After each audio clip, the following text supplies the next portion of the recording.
खबरें में खुशामदीद। मैं हूँ आपका होस्ट सईद काजी और मेरे साथ है मेरे को होस्ट मियाँ शाहिद साहब। कुछ रन डाउन का जिक्र करते हैं और फिर इसके बाद हमारे मेहमान थोड़ी देर तक हमें ज्वाइन कर लेंगे। आईसीसी 15 फरवरी से पहले पाकिस्तान के खिलाफ क्या कार्रवाई कर सकती है। दूसरी तरफ हम देख रहे हैं कि बांग्लादेश और श्रीलंका का वहाँ पर हमारी पाकिस्तानी टीम के हक़ में जुलूस निकल रहे हैं और लोग जो हैं वो हर कोई उनका कर रहा है। और साथ साथ ये जो एक मोनोपली थी, हम देख रहे हैं इसकी इंडिया ने जो अपनी मोनोपली, अपनी एक फाइनेंशियल जो उसने टेक ओवर किया हुआ था, उसके हवाले से भी लोग तंग हैं। अभी तक खामोश हैं। अभी बड़ा मुनाफिकाना सा रवैया, माफ़ी चाहता हूँ, मुझे नज़र आता है वेस्ट का, ऑस्ट्रेलिया का, लेकिन वो भी शायद बड़ा ग्रजिंगली देख रहे हैं इसको और वो भी दिल में खुशी हो रहे होंगे कि भाई ये जो इन्होंने कैप्चर किया है ये इसको वापस होना चाहिए। इस हवाले से बात करेंगे। मुमताज़ एक स्पोर्ट्स के तजिया निगार हमारे साथ मौजूद होंगे। इसके साथ कहा जा रहा है अमरीकी बहरी बेड़े ने एक ईरानी ड्रोन मार गिराया है। तो ये क्या वही बातें हैं जो हम कर रहे हैं कि सिंबॉलिकली कुछ करके फेस सेविंग करके यहाँ से चलते बनेंगे केबला? क्योंकि यूँ एक महसूस होता है जितने भी मियाँ साहब हम गुफ्तगू कर रहे हैं आज ना, और ये जो हम बड़ी ताकतें देखते हैं ना, ये लड़ने जोगे हैं ना ये सुलह जोगे हैं। इनसे कुछ तो कोई काम नहीं हो पा रहा। तो इसलिए बेचारे कभी लड़ने के लिए आते हैं, कभी वापस जाते हैं। यही हमें अमेरिका के बहरी बेड़े का हालात भी नज़र आते हैं। उससे खौफ आ रहा है उन खुदकुश किश्तियों से कि जो बहरहाल इतना डैमेज कर सकती हैं कि उसकी और कुछ हो ना हो, उसकी प्रेस्टीज समंदर में बुर्द हो सकती है। उस पर बात करेंगे। फिर हमारे साथ मौजूद होंगे एक पीटीआई के रहनुमा हैं, बड़े पुराने पॉलिटिकल वर्कर हैं। पीटीआई क्या 8 फरवरी के जो एक एहतजाज है इस हवाले से वो क्या तकसीम है। लेकिन एक और मामला भी हम बात आज ज़रूर उठाएंगे। क्या पीटीआई को एहतजाज का तरीका ठीक है? उनकी इलेक्ट्रल सक्सेस हुई, उनके साथ जो एक्सेसेस हुई वो सारे ज़माने ने देखी, वो किसी से छुपी, और जिन्होंने की हैं वो भी कोई ढकी छुपी नहीं रखते। मगर सवाल ये कि ये क्यों नहीं तहरीक कर पा रहे, इस पर बड़ी अहम हम गुफ्तगू करेंगे। इसके साथ क्या मोहम्मद बिन सलमान पाकिस्तान का दौरा कंफर्म हो गया है, इसलिए मैशत के मामलात होंगे। मगर मियाँ साहब पहले आगाज़ करते हैं इसी 15 फरवरी से पहले। तो मुझे ज्वाइन किया है बहुत ही वेटरन जर्नलिस्ट हैं और तजिया निगार स्पोर्ट्स के शाहिद हाशमी साहब। बहुत शुक्रिया आपने हमें वक्त दिया। शाहिद हाशमी साहब, यूँ लगता है कि जैसे एक हमारे जो टीम है उसको उधर पजीराई मिल रही है, श्रीलंका में भी, बांग्लादेश में भी, और एक अंदाज से जो डोमिनेशन, बल्कि एक क्या मैं कहूँ एक साम्राज्य बन चुका था क्रिकेट में अपनी बड़ी मंडी की वजह से या बड़ी फाइनेंशियल इंटरवेंशन की वजह से। तो क्या आपको लगता है कि ये एक आगाज़ है इस एक ज़वाल का कि दोबारा से इसकी जो आईसीसी है इसकी कोई इज़्ज़त बहाल की जाए और इसके अंडर लोग हों और ना कि इसमें ग्रुप बंदी हो? How do you look at it playing out? और पाकिस्तान, श्रीलंका और बांग्लादेश अगर इससे बाहर होंगे तो फिर इसकी क्या औकात रह जाएगी? इसको कौन देखेगा? और जो मालियाती नुकसान है वो तो होगा ही, यानी इश्तिहार वालों का भी और बुकियों का भी। जनाब शाहिद हाशमी साहब। बिल्कुल ऐसा ही है, बिल्कुल दुरुस्त आपने फरमाया कि बड़ा लंबा नुकसान होने वाला है। एक मुल्क और आ गया पाकिस्तान के साथ, तो आईसीसी में जो ये साम्राज्य ताकत भारत दिखा रहा है वो बिल्कुल खत्म भी हो जाएगा और उसको बड़ा सीरियसली चैलेंज किया जाएगा। जब से मोहसिन नकवी साहब आए फरवरी 2024 से, उन्होंने बड़ा फ्रंट फुट पे आके बड़े जारहाना अंदाज में भारत का और आईसीसी का मुकाबला किया है।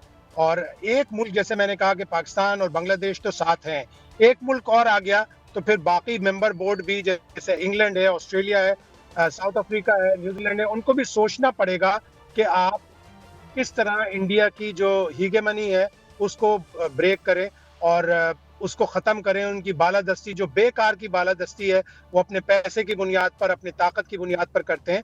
कोई मुल्क ऐसा है भारत जिसमें बेपनाह क्रिकेट का क्रेज़ है, वहाँ के लोग भी अच्छे हैं, लेकिन वहाँ की जो हुकूमत है, वहाँ का जो क्रिकेट बोर्ड है, वो इसको खराब कर रहा है। उन्होंने मुस्तफिजुर रहमान को निकालकर पूरे वर्ल्ड कप को तलातुम का एक तूफान का शिकार कर दिया। वो फैसला अगर वो वर्ल्ड कप के बाद कर लेते तो इतना बुरा ना होता। पाकिस्तान को तो वैसे भी नहीं बुलाते, ना पाकिस्तान अब उनके यहाँ जाता है। अब बांग्लादेश भी उनके लिए नापसंदीदा मुल्क बन गया है। एक मुल्क और आ जाएगा तो आईसीसी में भारत की जो बालादस्ती है वो चैलेंज होगी। और आईसीसी को तो पहले भी 2012 में भी लॉर्ड वुल्फ ने एक रिपोर्ट की थी कि आईसीसी की जो गवर्नेंस है उसको गैर जानिबदाराना होना चाहिए और बड़े मुल्क को उसके ऊपर जारादारी नहीं कायम करना चाहिए। लेकिन अफसोस आईसीसी ने वो रिपोर्ट कालीन के नीचे छुपा दी, डस्टबिन में डाल दी। वो अगर 2012 में फैसला हो जाता तो आज ये सूरत हाल ना होती। मियां साहब जी हाशमी साहब, मैं इस तरफ आपकी रहनुमाई जो है वो जरूर लूंगा कि जो जानबदार फैसला किया था आईसीसी ने पाकिस्तान के हवाले से, उसके बाद जो है वो अब गिदर बबकियां जो है वो दी जा रही हैं कि पाकिस्तान को जो है वो सजा मिल सकती है। इस पर मैं आपका से रहनुमाई लूंगा, लेकिन जो जय शाह ने साजिश की खेल के खिलाफ, उसका अब नतीजा ये निकला है कि जो श्रीलंका की में जब टीम गई है बांग्लादेश की, तो वहां पर जो इस्तकबाल हुआ और वहां पर जो उनके मायानाज खिलाड़ी जो है वो खुद बाहर आए और उन्होंने पूरे इस्तकबाल किया, जिससे भारत में जो है खलबली मची हुई है, खौफ की फजा है। और जो भारतीय वहां पर चैनल्स के मालकान हैं और जो बिलियनर्स हैं जो क्रिकेट पर पैसा लगाते हैं, उन्होंने मोदी से मुतालबा किया और बाकायदा जय शाह को तलब किया है कि उनसे पूछगिछ की जाए कि ऐसा क्यों किया गया जिससे भारत को इतना बड़ा नुकसान जो है वो होने वाला है। क्या जय शाह से इस्तीफे का मुतालबा हो सकता है और उससे इस्तीफा तलब किया जा सकता है? बांग्लादेश की टीम श्रीलंका नहीं गई, पाकिस्तान की टीम श्रीलंका पहुंची है और उसका जो इस्तकबाल हुआ, बड़े बड़े खिलाड़ी आए एयरपोर्ट पर पाकिस्तान को पजीराई करने के लिए, वो एक इस बात का वाज़ेह इशारा है कि पाकिस्तान ने जो मौक़िफ़ इख्तियार किया बांग्लादेश को बाहर करने पर, वो दुरुस्त था। और यकीनन जय शाह को इस फैसले के ऊपर भारत में भी इसके ऊपर कड़ी तनकीद हो रही है, भारत में भी आवाज़ें उठ रही हैं। लेकिन जहाँ तक इस्तीफे का ताल्लुक है, मुझे नहीं लगता वो इस्तीफा देंगे या उनसे इस्तीफा मांगा जाएगा, इसलिए कि वो तो बड़े एक ताकतवर शख्सियत, इंडिया के जो होम मिनिस्टर हैं अमित शाह, उनके बेटे हैं। और बांग्लादेश को भी इसी सूरत में निकाला कि अगर बांग्लादेश को ये कहकर मैचेस उनके श्रीलंका मुंतकिल कर दिए जाते तो ये अमित शाह के ऊपर हर्फ आता कि वो एक टीम को सिक्योरिटी नहीं दे सके, वो किस तरह के वजीर होम मिनिस्टर हैं। तो वो इसी वजह से बांग्लादेश को चांस नहीं मिला।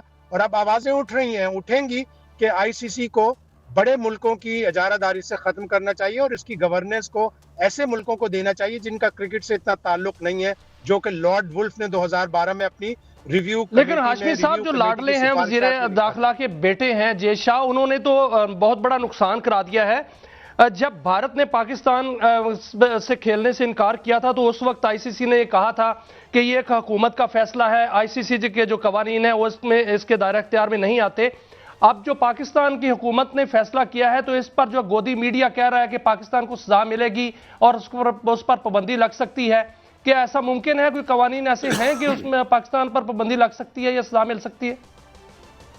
नहीं, पाकिस्तान ने बहुत सलाह मशवरे के बाद, कानूनी माहिरीन से मशवरे के बाद, न सिर्फ हुकूमत ने बल्कि पाकिस्तान क्रिकेट बोर्ड ने भी इसके ऊपर सलाह मशवरा किया है। आईसीसी की एक मेंबर्स पार्टिसिपेशन एग्रीमेंट होती है जो 12 टेस्ट खेलने वाले मुमालिक साइन करते हैं हर 4 साल के लिए।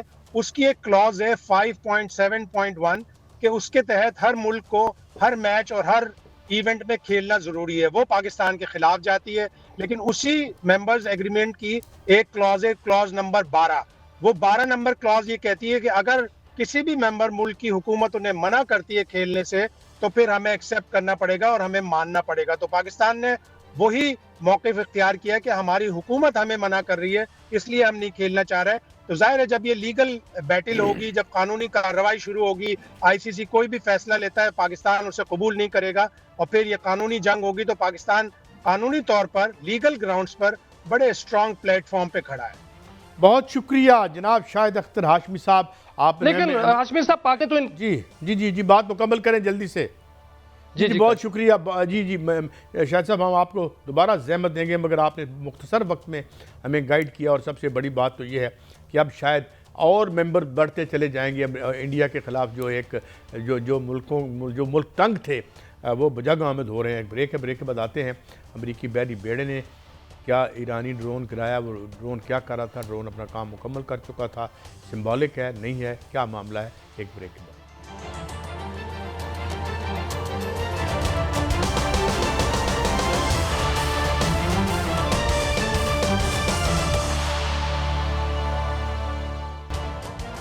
Welcome back. नाज़रीन, में ज्वाइन किया एयर मार्शल रिटायर्ड जनाब साजिद हबीब साहब ने। बहुत शुक्रिया साजिद हबीब साहब।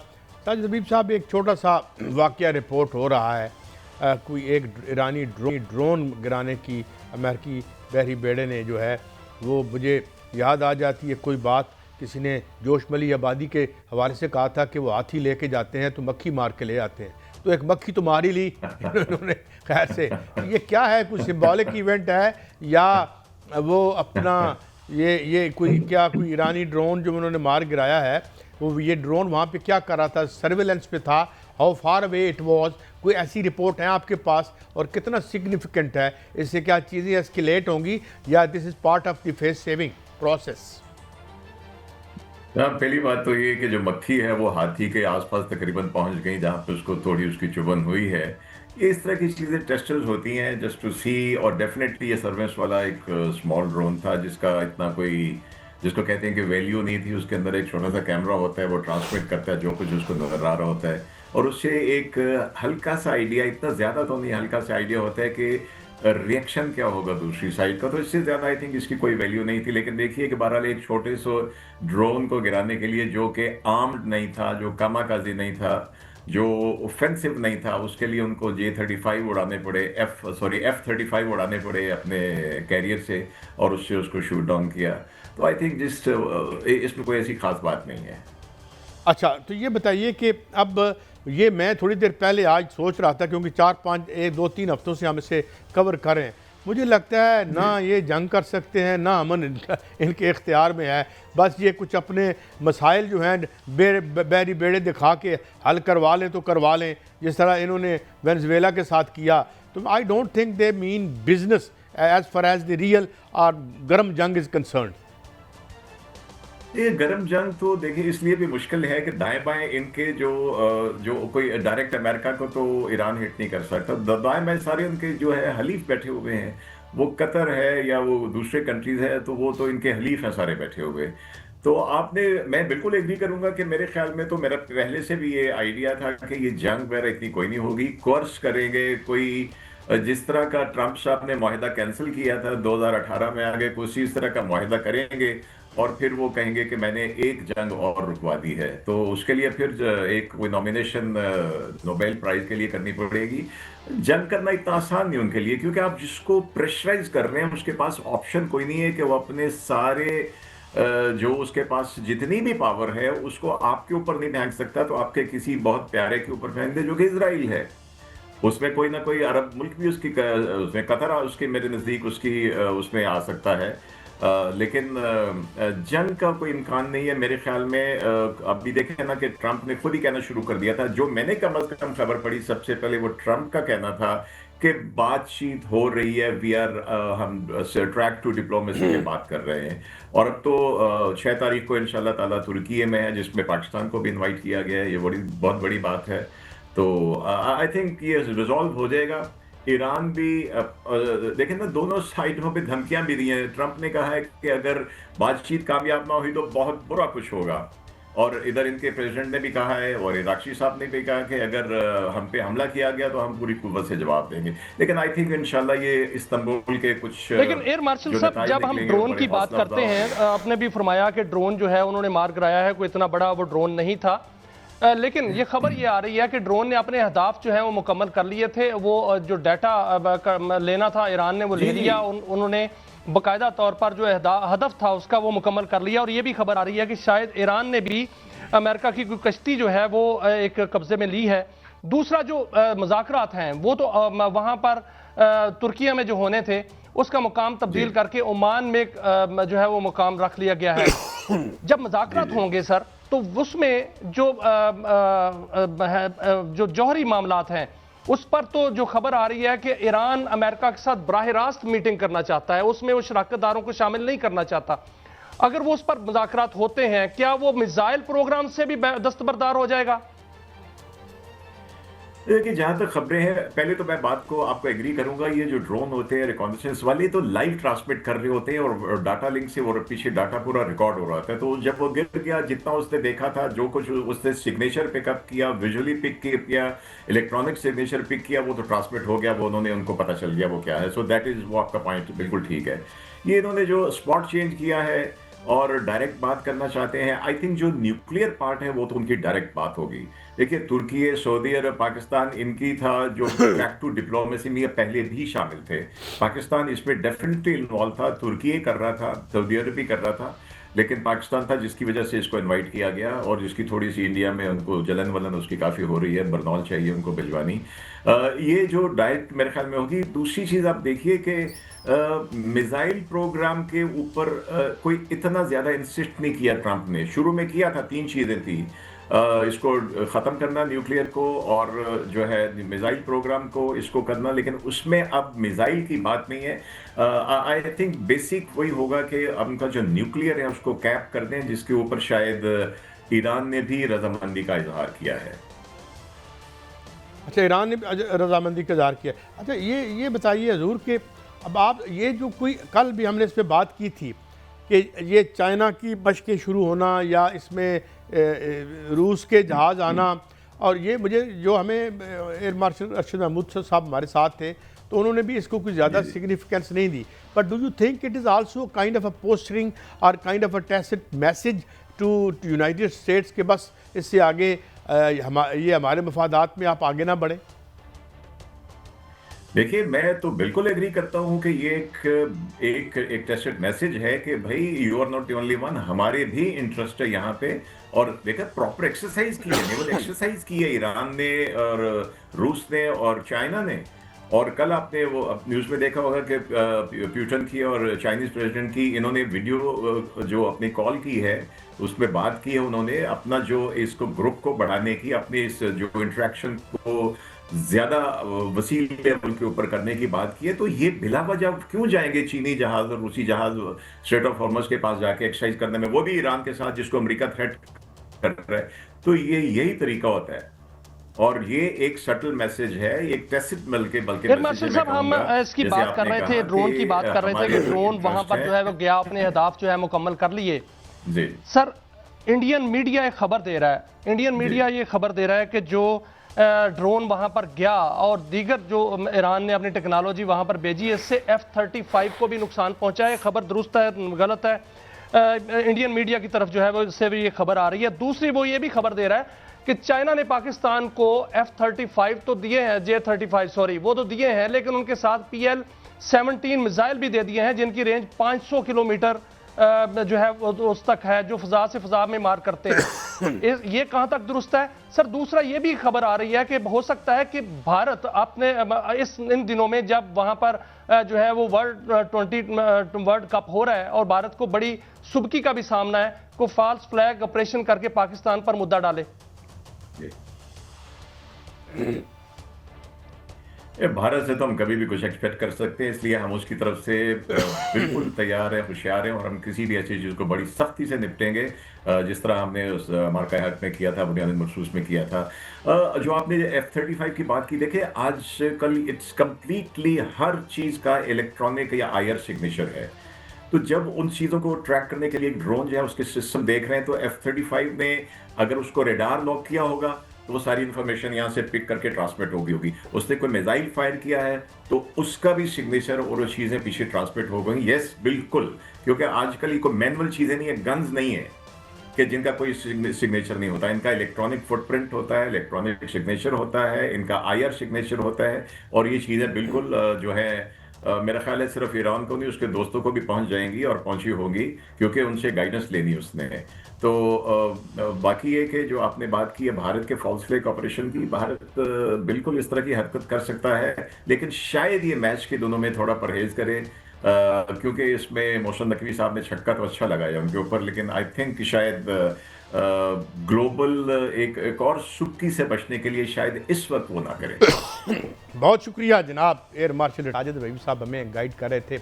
अब भाई यार लार्ज हम ये देख रहे हैं और नतीजे पे पहुंच रहे हैं कि ना ये जंग करने के काबिल है, ना ये सुलह करने के काबिल है। छोटी छोटी अलबत्ता जो आग इधर उधर भड़कती रहेगी, which will be symptomatic of this rotten system in which today's world is doom to live unfortunately. Break के बाद हाजिर होते हैं और बात करेंगे PTI के 8 फरवरी के एहतजाज की, मोहम्मद सलमान साहब की, थोड़ा सा हम बसंत की बात भी कर लेंगे। करोड़ों रुपए की जो है वो बिक रही हैं छतें, माशाल्लाह, ये क्या है? वल्गर शो ऑफ वेल्थ, चाहे बड़े ख़ानदानों की शादियां हों, चाहे ये त्यौहार हों, ये इधर ही निकल गया सब काम। ब्रेक बाद हाजिर होते हैं।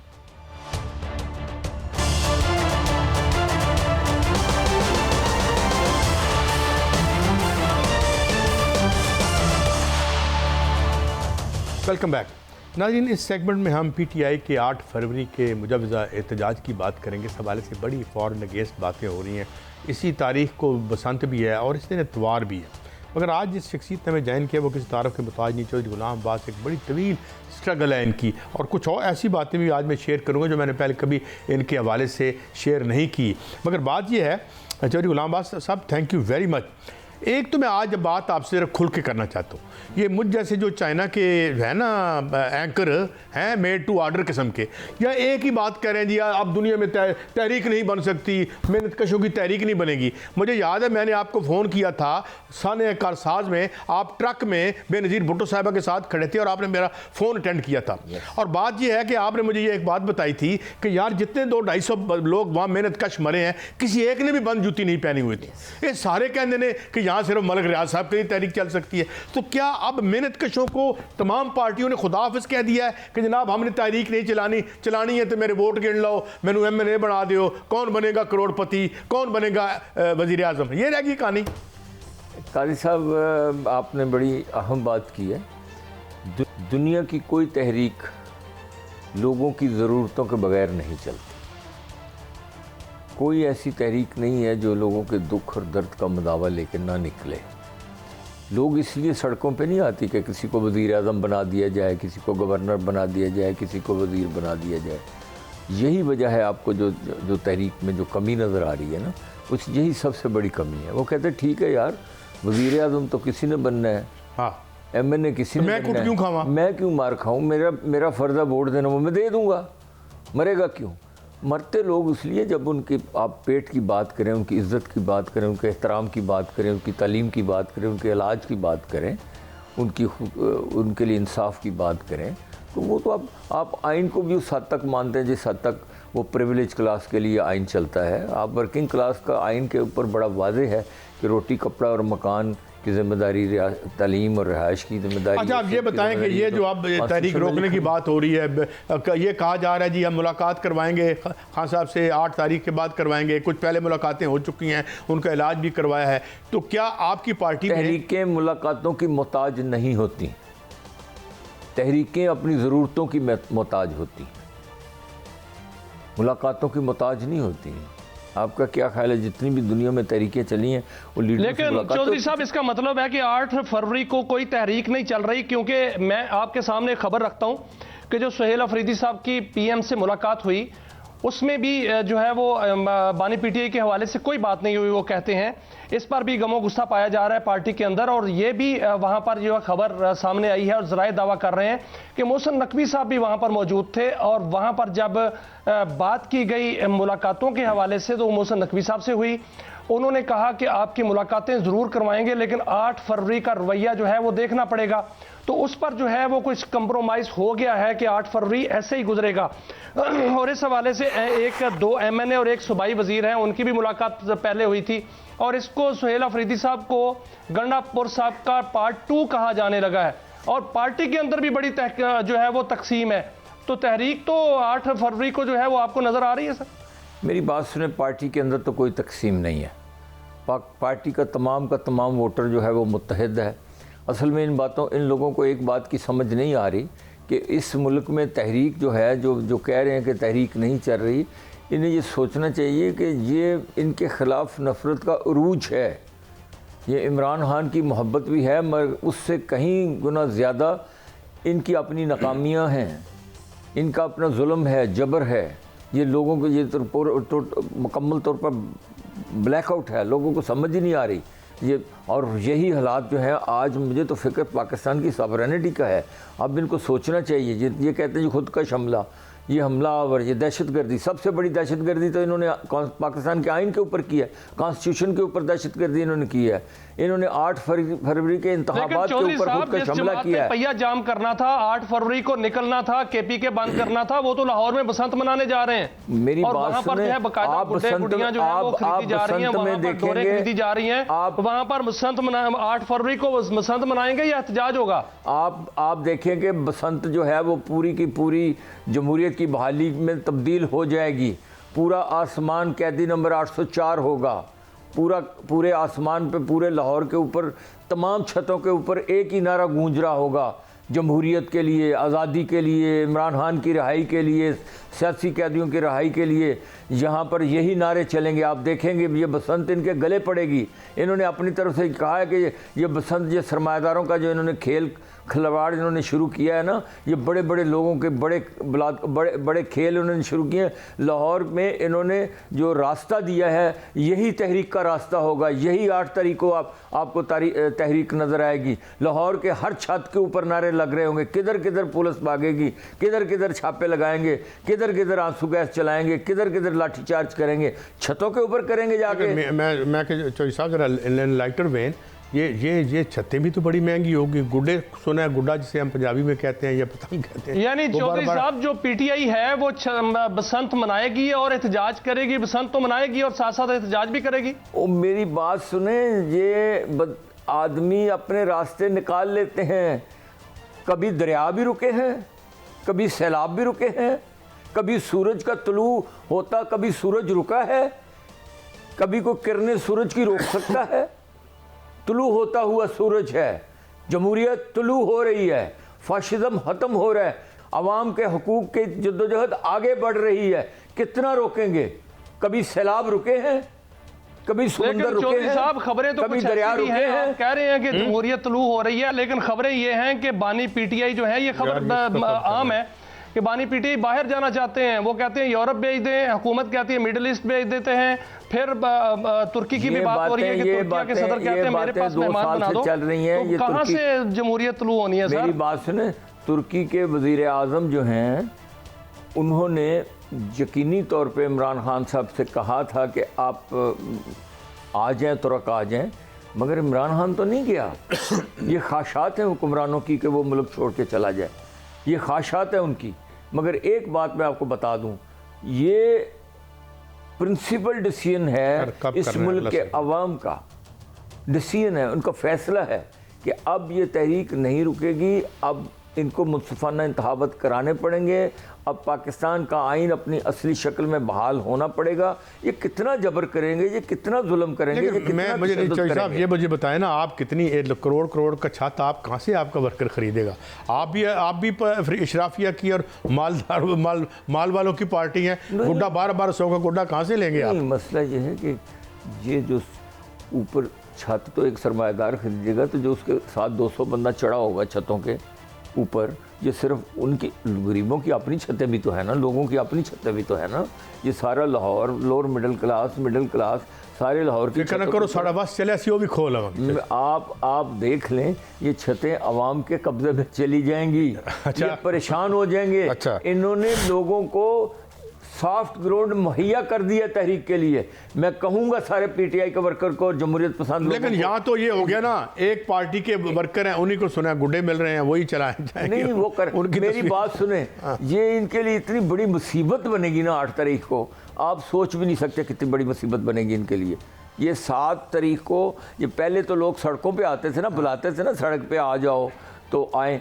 भाई सड़क पे आने की ज़रूरत ही नहीं है। किस किस की सीढ़ियाँ चढ़ेंगे, किस किस के लेटर्स लगाएंगे, कहाँ कहाँ जाएंगे। सारा पंजाब तो लाहौर के छतों पे होगा। लाहौर की छतों पे नारे लग रहे होंगे, आज़ादी के, इमरान की रिहाई के, सियासी कैदियों की रिहाई के, जमहूरियत की बहाली के नारे लग रहे होंगे पूरी छतों के ऊपर। और मैं पार्टी वर्कर से कहूँगा आपसे जो हो सकता है, जो बन पड़ता है वो करें। हमने तो एहतजाज रिकॉर्ड कराना है, किसी शक्ल में भी हो। एक पुरअमन एहतजाज भरल है, आपका राइट है चौधरी साहब। मैं आपसे हम पुरअमन एहतजाज के हक में हम लोगों से कहते हैं कि बिल्कुल पुरअमन रहना है, मौका फराहम नहीं करना इनको। मैं वक्त खत्म हो चुका और बहुत शुक्रिया, हमने आपको जो है वो यानी सुना, बहुत शुक्रिया आपका। और हम चाहते हैं जो कुछ हो पुरअमन हो, जमहूरी तरीके से हो, आइन के तहत हो। चौधरी साहब बहुत शुक्रिया, आपने हमें वक्त दिया और इंशाअल्लाह ताला आइंदा भी आपसे बात होती रहेगी। एक ब्रेक है, ब्रेक के बाद वापस आएंगे तो हमने कौन सी हमारी हासिलात हैं, कुछ रिपोर्ट्स आपके साथ डिस्कस करेंगे और जो दफ़ाई हमारे जो मुआहदात हैं उनकी क्या नौयत है। एक ब्रेक के बाद।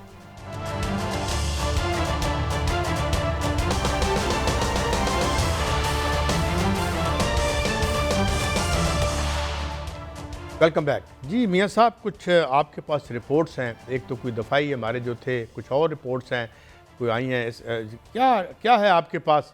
यानी कुछ रिपोर्टें मैशत के हवाले से और दिफाई हमारे जो जो हमें ठेके मिल रहे हैं उस हवाले से। मियां साहब। काश साहब, ये अच्छी खबरें हैं। अच्छी खबर ये है कि जो ताजरों का वफाकी सतह पर एक फोरम है जिसको FPCCI कहते हैं, उन्होंने एक सर्वे जो है वो कंडक्ट कराया है जिसमें उन्होंने 6018 राय दहिंदगान की राय ली है, जिसमें अवाम की अक्सरियत ने बदनवानी का मुशाहिदा या जो तजर्बा है ना होने की तस्दीक की है। उसमें सर्वे में ये सामने आया है कि 67% राय दहिंदगान के मुताबिक उन्हें किसी किस्म की बदनवानी का तजर्बा नहीं हुआ, जो कि बड़ी अच्छी खुशाइंद बात है। और 77% राय दहिंदगान ने बताया है कि उन्हें कभी रिश्वत देने की नौबत नहीं आई, और 76% राय दहिंदगान का अकरबा परवेज से मुतल्लिक जो है उन्होंने कहा है कि कोई वास्ता नहीं पड़ा, और उन्होंने शफाफियत के इशारे दिए हैं। और उसमें सबसे शफाफ जो शहर करार दिया है वो इस्लामाबाद करार दिया है। पंजाब और खैबर पख्तूनख्वा नुमाया जो है वो इसमें हवाले से करार दिए हैं। ये बड़ी खुशाइंद एक जो है वो ये सर्वे कराया गया है। यही वजह है कायद साहब कि आज एक बहुत बड़ी खुशखबरी ये सामने आई कि पाकिस्तान में अरबों डॉलर के इसीलिए जो मैं कहता हूं कि एहतसाब होना है, ये सारा कुछ होना है। नैब जो है उसको बेहतरीन अदारा जो है वो करार दिया लोगों ने, क्योंकि नैब ने जितनी लोग आसानियां पैदा की हैं और रिकवरी की है और लोगों को जो है वो दादरसी की है, इस हवाले से लोग इसके मुतरिफ हैं। और ख़ास तौर पर जो कारोबारी तबका है वो बड़ा जो है मुतमिन है, क्योंकि इससे पहले आप देखते थे कि किसी को भी जो है वो गिरबान से पकड़कर जेल में फेंक दिया जाता था। और यही वजह है कि पाकिस्तान के अंदर जो है वो अरबों डॉलर की सरमायाकारी के दरवाजे जो हैं वो खुल गए हैं। आज अभी एक बेहतरीन खबर जो है वो सामने आई है कि सऊदी अरब में पाकिस्तान के सफीर अहमद फारूक साहब ने ये तस्दीक की है कि वली अहद मोहम्मद शहजादा मोहम्मद बिन सलमान जो है वो पाकिस्तान आ रहे हैं। उनके दौरे की तस्दीक कर दी गई है। 8 बड़े मुआहदे जो है कि पाकिस्तान में होंगे उनके आने पर उनमें से जो बताया गया है कि IT के शोबे में मुआहदा होगा, ज़राअत के शोबे में, टेक्नोलॉजी समेत 8 बड़े जो हैं वो मुआहदे होंगे, जिससे अरबों डॉलर की सरमायाकारी जो है पाकिस्तान में होगी। इसके अलावा पाकिस्तान में जो दिफाई मुआहदा हुआ है इसको मजीद जो है वो बढ़ाया जाएगा। इसके अलावा एक और तस्दीक भी हुई है, वो ये है शी जिनपिंग जो है चाइनीज सदर, वो भी पाकिस्तान जो है वो आ सकते हैं इसी साल में, उनका भी दौरे का इम्कान है। और कायसाब काजिक सदर जो है वो पाकिस्तान के अंदर है इस वक्त, और उन्होंने 37 MOU और मुआहदों पर जो है वो दस्तखत किए हैं, जिसमें रेलवे, ज़राअत, टेक्नोलॉजी, ज़राअत और तवानाई और तालीम के शोबे जो है उनमें उन्होंने जो है वो मुआहदे पर दस्तखत किए हैं। वक्त कम है, मुझसे एक सवाल ले लें। वहां तक जाएगी और पाकिस्तान में काज़ाकिस्तान जो है वो अपना प्लान लगाएगा। एक सवाल ले लें, एक सवाल ले लें मुझसे, जो है वो एक सवाल ले लें। मैंने ये भी सुना है पिंडी के करीबी हलकों से हमारे दोस्त साफी ने ये कहा है कि इस तमाम प्लानिंग के साथ 16 मनसूबे बनाने का जो है अज़्म जो है वो भी उसका इयादा किया गया और 16 सूबे बनेंगे। क्या ये खबर करीने हकीकत लगती है आपको?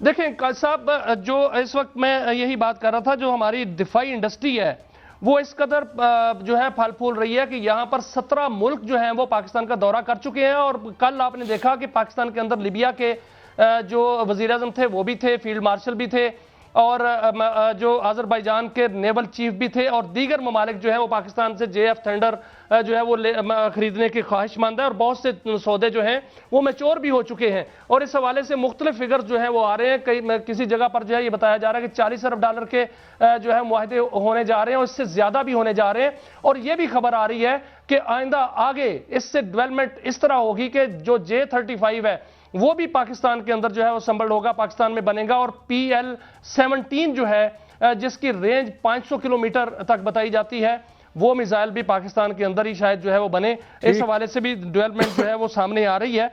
तो ये बहुत बड़ी खुशखबरियां जो है वो पाकिस्तान के हिस्से में इसलिए आ रही हैं कायद साहब के यहाँ पर अच्छा, जो है मियां साहब, मैं मुझसे कोई रिजाइंडर भी ले लें। पाकिस्तान पर इल्जाम लगाया जाता था करप्शन का, वो इन बार खत्म हो रहा है। ये तो देखें ना, बेहतरीन काम कर रहा है, एहतसाब का काम जो है वो बेहतरीन हो रहा है। मियां साहब देखें, ये तो बड़ी इन्वेस्टमेंट है, फॉरेन इन्वेस्टमेंट, ये तो बड़ी पॉजिटिव बातें हैं सारी। लेकिन मियां साहब आप देखें ना, ये क्या बाकी तो ठीक है, ये जो हमारा फौजी हमारी जो इंडस्ट्री है वो तो उठ रही है। 4000 डॉक्टर जो है वो पाकिस्तान छोड़ गए 2025 में, ये खबर है द न्यूज़, ये हमारी नहीं है। अच्छा, 80 कंपनीज जो हैं वो रीलोकेट हो गई हैं, डॉन की खबर है उज़्बेकिस्तान में। तो यार देखिए फौज तो अच्छा काम कर रही है, हमारी डिफेंस लेकिन कैसा वो वापस आ रही इन्होंने है? ये भी किसी काम लगन गए की कंपनियां वापस आ रही हैं पाकिस्तान नहीं, में, नहीं, मैं मंशियात क्या- की कंपनियां वापस आ रही हैं नहीं, पाकिस्तान नहीं, में, मियां साहब। बैनुल-अक़वामी कंपनियां वापस आ रही हैं कैसा पाकिस्तान में। चलें, 2025 जदों आइयां, मैंने भी अगर दसना, मैं 5 हार लाख लेके पाकिस्तानी पहुंचूंगा। सऊदी अरब गए हैं तो वर्कर्स गए हैं। मैं अर्ज कर रहा हूँ, ये तो देखें ना, ये जो न्यूज़ ने खबर लगाई है उसमें तो कहा कि रीलोकेट कर गई हैं।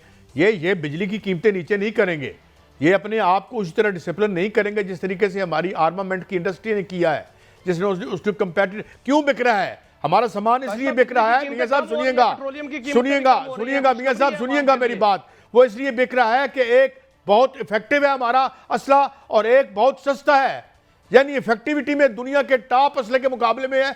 ये बिजली बेच के ढिड भर रहे हैं। इधर इधर इस सिविलियन पास भी तो कुछ देखो ना मियां साहब, एक इधर से तो बेड़े गर्क हैं।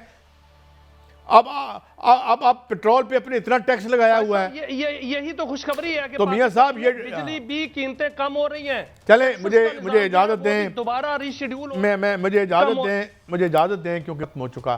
अच्छी बातें भी हमने आपसे की, मगर कुछ जहाँ पे हमें चीज़ें फिक्स करनी है वो बहुत इंपॉर्टेंट है, वो फिक्स ना हुई तो फिर एक अच्छी खूबसूरत तस्वीर नहीं बन सकेगी। इजाज़त दें, कल फिर मिलेंगे। अल्लाह हाफिज़।